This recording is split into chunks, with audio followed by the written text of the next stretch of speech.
Can you trust Kenyan Drake? After running for a meager 3.7 yards per carry with the Dolphins, he was traded to the Cardinals and averaged over 5 yards per carry upon his arrival. But will he sustain that next season? In this video, we're going to explore this very question. We'll break down Kliff Kingsbury's scheme, look at Drake's skill set, and discuss the implications from a fantasy football perspective. Let's first look at his time with the Dolphins to see exactly what happened. After going through his film during the first 7 weeks of the 2019 season, my major takeaway I had was just how unimaginative the run scheme was. Let me tell you, it was literally one of the worst schemes that I've tracked. For starters, the Dolphins rarely use pre-snap motions to set up their runs. They rarely use behind the line of scrimmage movement like jet sweeps or orbit motion to disguise any of their plays. And what killed me was the absolute simplicity and predictability of their entire play calling. Based on my tracking, they ran over 80% of their runs to the strong side of the formation. On top of this, every single one of his power and trap runs went to the strong side as well. So if you're a defensive lineman and you're trying to guess which direction they're running and you saw a pulling guard, there's only one choice. You follow him to the side of the tight end. It was that simple, and this contributed a ton as to why Drake ran for less than 4 yards per carry on these runs. While play calling and scheme was a major issue, what made matters worse were the number of blown blocking assignments I saw left and right. This made it impossible for anybody to get anything going. Also, when you realize the Dolphins were consistently blown out at the first half of many of their games, it's not like he was given a real chance.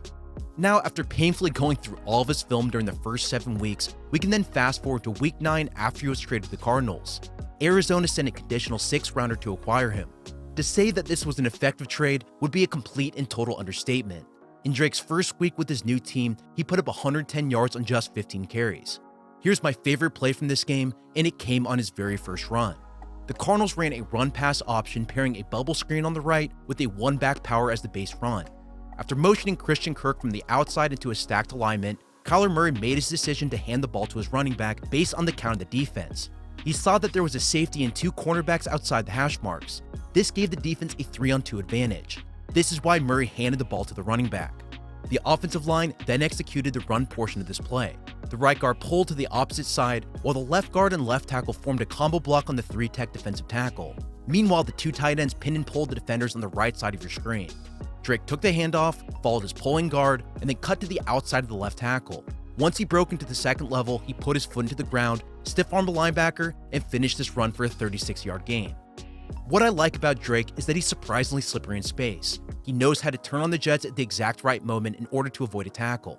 Even though Drake isn't the strongest running back in terms of taking a head-on collision or moving the pile with pure strength, in this scheme that simply isn't necessary. The Cardinals love using him to stretch the defense towards the sidelines, and they love getting him to open space on screens and checkdowns. Here's another play from later in the same game. On this one, Kingsbury mixed in a third element to his play call, a zone read option. Watch how Murray has the option to keep the ball while also executing the other 2 elements we just saw in the previous play. He can either throw the ball on a bubble screen, he has the option to keep the ball himself if the conflict defender commits inside to the running back, and he also has the third option to hand the ball to the running back. That's what he chose on this play. You can see how number 55 is the conflict defender. He's held in place because he has to keep an eye on the quarterback.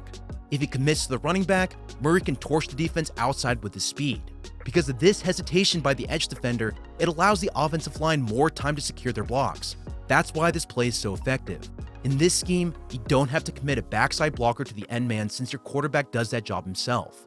While the right tackle didn't end up securing his own assignment on this play, Murray gives his offense the flexibility to allow him to do that in the first place. This is the key takeaway and why having a mobile quarterback is so incredibly beneficial to this offense. It slows down the defense and it gives the offensive line more time.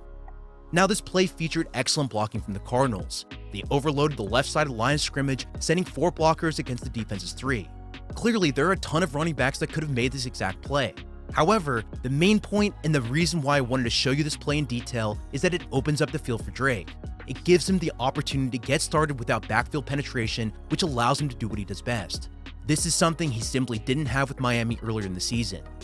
When we talk about scheme and play calling differences, here's my breakdown of Drake's runs playing for each team.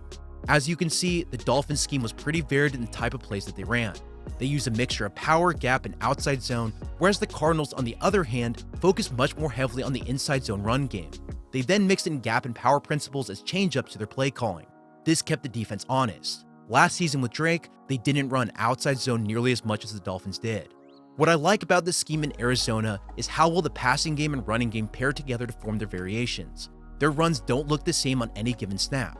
Now, they aren't nearly as diverse as the Raiders were in their zone running game, which is something I broke down last week, but Kingsbury mixed it up by using run-pass options in order to create opportunities.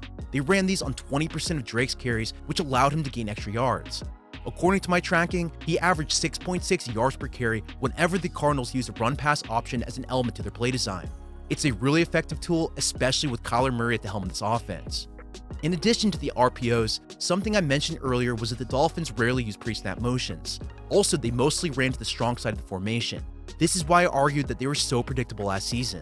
The Cardinals, on the other hand, were way more balanced in their play calling. They used a pre-snap motion on 29% of Drake's carries, and they ran to the strong side on roughly 59% of his runs. This is way more balanced and offered way more disguises than what the Dolphins did. Honestly, it was like a breath of fresh air as soon as I turned on his film. On top of all this, when you combine the behind-the-line movement, the RPOs to spread out the defense, and simply having a more mobile quarterback, it simply made it much easier to open up running lanes. To illustrate the difference in how this offense and scheme was much better for Drake's skill set, check out my hand-tracked results of the offensive line in blue and his running back contributions in orange. Based on my tracking, I saw a 0.7 yard per carry increase in blocking and a 0.8 yard per carry increase in Drake's contribution as well. This is all due to the scheme and play calling that this offense features. You give Drake an inch of room to run, and he's fast enough and slippery enough to hurt you when he hits open space.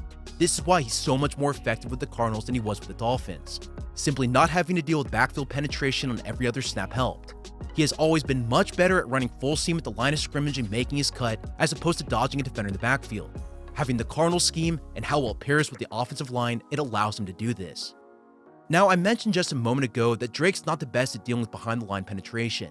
The other negative I noticed after going through his film is that Drake doesn't have the most patience when it comes to setting up his blocks. I think he's good at certain things, but he too often runs the start of each play at full speed, and he doesn't have the greatest feel for how a defender is trying to influence his cut. This is an area that he still needs to work on. There were many plays where the defender had his hat in the opposite hole just to purposely bait Drake right into him. This led him to being tackled for a minimal gain. I think with more patience, he could have had more yards. Check out this run against the 49ers in Week 11. The Cardinals are running a gap play called Duo. This play features combination blocks at the point of attack and is often referred to as power without a puller. On this play, Drake is reading Drake Greenlaw after the snap. His goal is to cut based on his position on his defender. Drake sees that he has his helmet peeking inside the C gap, which tells him to bounce outside. However, this is all to bait Drake into forcing him to cut. Greenlaw, the whole time on this play, has his outside hand on the tight end's shoulder, and he has him completely under control. He knew exactly what he was trying to do from the very beginning of the snap. The moment he saw Drake put his foot into the ground, Greenlaw clubbed the tight end out of his way. He then tackled Drake, stopping him for a 4-yard gain on this one. This was a great play by Greenlaw, but it's also very telling for Drake as well. If he was more patient as he approached his block, there's a chance he could have cut inside his tight end and gained more yards. Imagine if a guy like Le'Veon Bell ran this exact same play. This probably would have been an 8-yard gain instead of the 4 that Drake ran. That's the difference between good and great. I just think that if there's one aspect of his game that he can improve on, it's his patience to fully utilize his blocks. He's a good running back, and I think he can get even better by simply working on this ability. Before we move on and talk about his ability in the passing game, the one thing you may have noticed after going through his game logs last season is that there were a few duds on his scorecard. 3 games in particular he definitely struggled. Think of his games against the Pittsburgh Steelers, the Tampa Bay Buccaneers, or the Los Angeles Rams from last season. These were his worst games by far, and it showed. All of these teams featured a top 10 run defense according to DVOA. Simply put, Drake isn't immune to a poor performance. This is the case for pretty much every single running back out there. For example, against the Bucs, even Saquon Barkley struggled as well. He put up a grand total of 10 rushing yards in Week 3 against this defense. I just want to be clear that when he faces a defense of this caliber that can definitely penetrate, it's going to be a lot harder for him to create on the ground. While I do admit this is a bit sobering, I do actually think highly of Drake next season in this offense. I'm still very optimistic, and this is because of his ability as a receiver as well. On flat routes going one-on-one against a linebacker, I think he does a really good job. I think they'll give him more opportunities to do that next season. Even if you look back to his first game with the Cardinals, Kingsbury trusts him to convert on a crucial 2-point conversion. He didn't let his new team down on this one. When I look at Drake in this offense, what I see is that he's clearly a 3-down back. This is one of the main reasons why I trust him so much in fantasy. As we've already talked about, I think the scheme is pretty ridiculous on its own. The combination of open play calling to create matchups, plus having Kyler Murray giving his offensive line that extra second to reach their blocks really helps open the run game. The second reason is that this offense is much more catered to Drake's skill set. They loved getting him to open space and going one-on-one with a second-level linebacker. This fitted his abilities both in the run and in the pass game as well. My third and the final reason is something that I don't actually see a ton of people talking about. This reason simply comes down to money. The Cardinals placed a transition tag on this offseason, which means they're on the hook for a one-year deal worth $8.4 million. That's the sixth highest cap hit for the running back position during the 2020 season.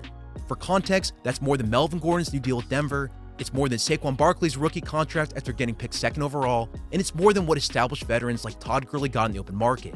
I don't want to understate this point. What this essentially means is that the Cardinals are going to want to extract that value out of him. They're going to give him 200 or more carries, and they're going to get him involved in the passing game as well. Even with DeAndre Hopkins newly added to this team, Drake is still a good receiver underneath. The Cardinals love 4 receiver sets, and Drake could be the sole running back on the field in that formation. On top of all this, we can even look at his snap counts last season with the Cardinals. After he was acquired, he was on the field for over 80% of the possible snaps. In certain games, he finished at 90% or greater. I keep seeing that people think Chase Edmonds or Eno Benjamin are going to eat into his production. I just don't think that's the case. At worst, I see Drake getting 70% of the total snaps in this offense. He'll clearly be given the opportunity to make plays. That's why I think he has top 5 running back potential next season. In this offense, he has that much upside. Now, I did mention earlier in this video that Drake can still improve. While I don't think he's an elite running back that can plug and play in every offense, his skill set is literally perfect for the scheme. He's a good enough overall player that is being maximized by having Kliff Kingsbury call him plays.